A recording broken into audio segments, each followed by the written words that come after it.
కి స్వాగతం. నేటి ముఖ్యాంశాలు. చిన్నగొట్టిగల్లు 3 కోట్ల వ్యయంతో నిర్మించిన విద్యా సంస్థ ప్రారంభోత్సవంలో పాల్గొన్న జిల్లా ఇన్ఛార్జ్ మంత్రి, రెవెన్యూ, రిజిస్ట్రేషన్ మరియు స్టాంప్ శాఖ మంత్రి. చిన్నగొట్టిగల్లు మండలం సిద్ధరామరెడ్డి కుటుంబం చేపడుతున్న అభివృద్ధి కార్యక్రమాలు అభినందనీయం. మాజీ ముఖ్యమంత్రి నల్లారి కిరణ్ కుమార్ రెడ్డి. సమాజంలో ఉన్నత స్థాయికి ఎదిగిన ప్రతి ఒక్కరూ వెనుకబడిన వర్గాలకు చేయూతనిస్తూ విద్యా అభివృద్ధికి తోడ్పడాలి. జిల్లా కలెక్టర్. దాతృత్వ కుటుంబ సేవలు ఆదర్శప్రాయం. చంద్రగిరి ఎమ్మెల్యే పులవర్తి నాని. 3 కోట్ల వ్యయంతో నిర్మించిన సిద్ధిరామరెడ్డి ప్రభుత్వ జూనియర్ కళాశాల ప్రారంభ కార్యక్రమంలో మాజీ ముఖ్యమంత్రి కిరణ్ కుమార్ రెడ్డి, జిల్లా కలెక్టర్ వెంకటేశ్వర్, చిత్తూరు పార్లమెంట్ సభ్యులు దుర్గమల్ల ప్రసాదరావు, చంద్రగిరి శాసనసభ్యులు పులవర్తి నాని, పీలేరు శాసనసభ్యులు నల్లారి కిషోర్ కుమార్ రెడ్డి వారితో కలిసి జిల్లా ఇన్ఛార్జ్ మంత్రి, రెవెన్యూ, రిజిస్ట్రేషన్ మరియు స్టాంప్ శాఖ మంత్రి ముఖ్య అతిథిగా పాల్గొని ప్రారంభించారు. ఈ ప్రాంత ప్రజలు కోరిన జూనియర్ కళాశాల ఏర్పాటుకు ప్రభుత్వం సానుకూలంగా స్పందిస్తుందని జిల్లా కలెక్టర్ స్థానిక ఎమ్మెల్యేలతో కలిసి ఈ అంశాన్ని ముఖ్యమంత్రి చంద్రబాబు నాయుడు దృష్టికి తీసుకెళ్లి వచ్చే విద్యా సంవత్సరంలో కళాశాల ఏర్పాటు దిశగా చర్యలు తీసుకుంటామని హామీ ఇచ్చారు. రాష్ట్రంలో విద్యారంగాన్ని బలోపేతం చేసేందుకు విద్యాశాఖ మంత్రి నారా లోకేష్ నాయకత్వంలో అనేక సంస్కరణలు అమలు చేస్తున్నట్లు మంత్రి తెలిపారు. పీలేరు శాసనసభ్యులు మాట్లాడుతూ సిద్ధిరామరెడ్డి కుటుంబంతో తమకు దశాబ్దాలుగా సన్నిహిత అనుబంధం ఉందని తెలిపారు. ఈ కార్యక్రమంలో తిరుపతి ఆర్డీఓ రామ్ మోహన్, జిల్లా ఇంటర్మీడియట్ అధికారి రాజశేఖర్ రెడ్డి, సిద్ధరామరెడ్డి కుమారులు వి ప్రసాద్, విజయ్ భాస్కర్ రెడ్డి కుటుంబ సభ్యులు, green and beautification chairman Sugunamma, Siddharamareddy ప్రభుత్వ జూనియర్ కళాశాల ప్రిన్సిపాల్ విశ్వనాథ్ నాయక్, ప్రజాప్రతినిధులు, కళాశాల విద్యార్థులు, సిబ్బంది, స్థానిక ప్రజలు తదితరులు పాల్గొన్నారు.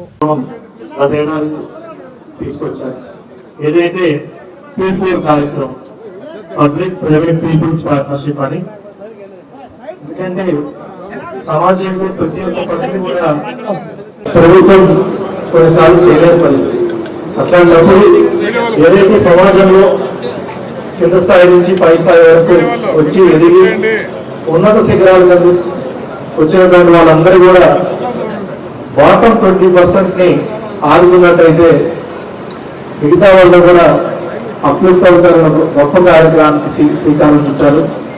దాంట్లో భాగంగానే ఈ ఏరియాలో చుట్టుపక్కల పరిసరాల్లో కూడా శివప్రసాద్ రెడ్డి గారి కుటుంబం, ముఖ్యంగా వాళ్ళ నాన్నగారు ఇచ్చినటువంటి స్ఫూర్తితో ఎంతో గొప్ప కార్యక్రమాలు ఈ ఏరియాలో చేశారు. ఈరోజు 3 కోట్ల పైచిలుక డబ్బులతో జూనియర్ కాలేజీని ఈరోజు అన్ని బిల్డింగ్ కూడా నూతన భవనాన్ని మనం ఈరోజు ప్రారంభించుకుంటున్నామంటే ఆయన నిజంగా ఆయన దాచుకోవడానికి ఒక నిదర్శనం అని చెప్పచ్చు. చాలా ఉన్నటువంటి ప్రజలందరూ కూడా చేసినటువంటి అదృష్టం. ఇలాగే ఇంకొక రిక్వెస్ట్ కూడా ఆయన చెప్పారు, ఖచ్చితంగా కూడా అది ప్రభుత్వానికి నివేదించి డిగ్రీ కాలేజ్ కూడా తీసుకోవడానికి ఆయన కట్టిస్తారని చెప్పారు. ఖచ్చితంగా కూడా ప్రభుత్వానికి నివేదించి సానుకూలంగా దాని మీద కూడా చర్యలు తీసుకునే విధంగా చూస్తాము.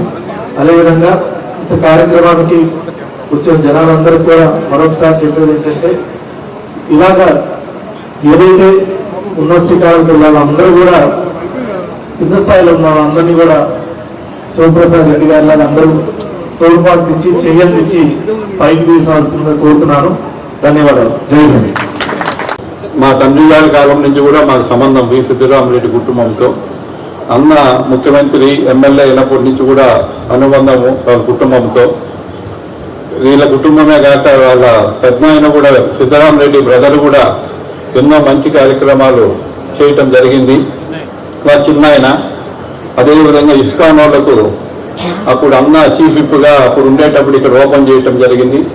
మిడ్ డే మీల్స్ కోసం అని చెప్పి పీలేరు, చంద్రగిరి కాన్స్టిట్యున్సీలకు అంతా భోజనం స్కూళ్ళకు వచ్చేది ఇక్కడి నుంచే. సో ఇన్ని మంచి కార్యక్రమాలు చేసిన కుటుంబాన్ని దేవుడు ఎల్లప్పుడూ బాగా చూడాలని కోరుకుంటూ, అదేవిధంగా డబ్బు చాలా మంది దగ్గర ఉంది ప్రతి ఊర్లో, లేకుండా లేదు. అందరూ వి సిద్ధరామరెడ్డి కుమారులను ఆదర్శంగా తీసుకొని మీరు కూడా మీ ఊళ్ళలో చేయాలని కోరుతున్నా. ఇక్కడ ఉండే డబ్బులు వాళ్ళందరినీ. అదేవిధంగా పక్కన ఉన్నటువంటి చిన్నగురు వాళ్ళ ఊరి దగ్గర హరే రామ హరే కృష్ణ స్థలం ఇచ్చి అక్కడ సంబంధించిన గోశాల కూడా ఏర్పాటు చేయడం జరిగింది ఈ కుటుంబం గురించి. దీంట్లో భాగంగా ఈరోజు ఇక్కడ ఒక కాలేజీ 3 కోట్ల రూపాయలతో కూడా ఈరోజు కాలేజీ కూడా కట్టించడం జరిగింది. వాళ్ళందరూ కూడా మీ తరఫున, నా తరఫున, మన చంద్రగిరి నియోజకవర్గం తరఫున కూడా వాళ్ళందరూ కృతజ్ఞతలు తెలియజేసుకుంటున్నాం. ముఖ్యంగా ఇద్దరు కలెక్టర్ గారు కానీ మన కిషోర్ రెడ్డి గారు కానీ చెప్పిన విధంగా ఈ రాష్ట్ర ప్రభుత్వంలో ఎన్డీఏ కూటమిలో తెలుగుదేశం, జనసేన, బీజేపీ కూటమిలో ఈ 4 విధానాల్లో ఎవరైతే డబ్బులు ఉన్నది వాళ్ళు ఆ పల్లెల్లో కానీ వాళ్ళ గ్రామాలు మండలాల్లో కూడా డెవలప్మెంట్ చేయాలని చెప్పి కూడా పిలిపించారు.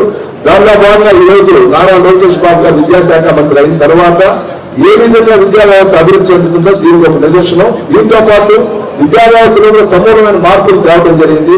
కాబట్టి ఇంకా అభివృద్ధి దిశలో కూడా మన రాష్ట్రం పోతా ఉందని తెలియజేసుకుంటూ ఇప్పుడున్నటువంటి శివప్రసాద్ రెడ్డి అన్న గారు కానీ విజయభాస్కర్ రెడ్డి అన్న గారు కానీ వాళ్ళ కుటుంబ సభ్యులు రామచంద్రారెడ్డి అని అందరికీ ఒకే విన్నపం.